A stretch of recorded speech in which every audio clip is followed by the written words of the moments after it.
Welcome back everyone. Quickly, let's continue our discussion on HTML input types. And right now we'll be discussing about HTML input type of password.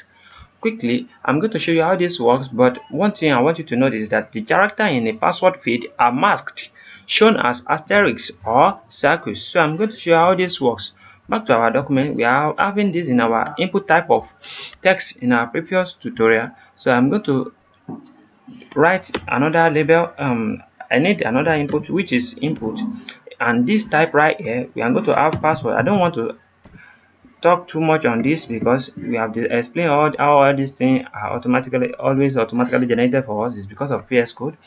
Now let's write something. Let's save it and see what is going to happen. Can you see we are having another input right here where we can you see everything we type inside this one is input type of password. As you can see, is automatically hide, but this one of text is, as you can see, we are seeing the thing that is there, but this one of password, as you can see, it's automatically hidden.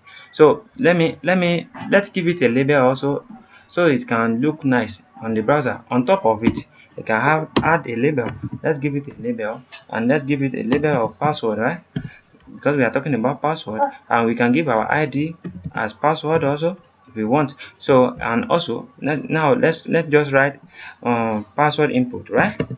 Password input. Let's just write password input, and let's reload our document and see how it looks. Can you see how it looks right now? So quickly, I'm going to show you something again.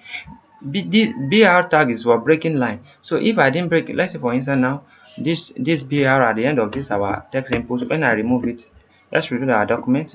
Can you see our password comes out like this? So I want to break it so that everything can stack on top of each other. So now let's quickly add a BR tag here.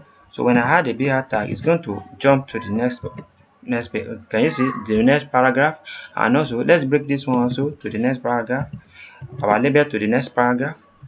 Can you see it's now break to the next paragraph? So this is how we are going to be writing everything. So, and in the next tutorial we are going to discuss about another input type again. And what akorede ayofe is my name. I wish to see you guys next time. Have a great day. Thank you so much.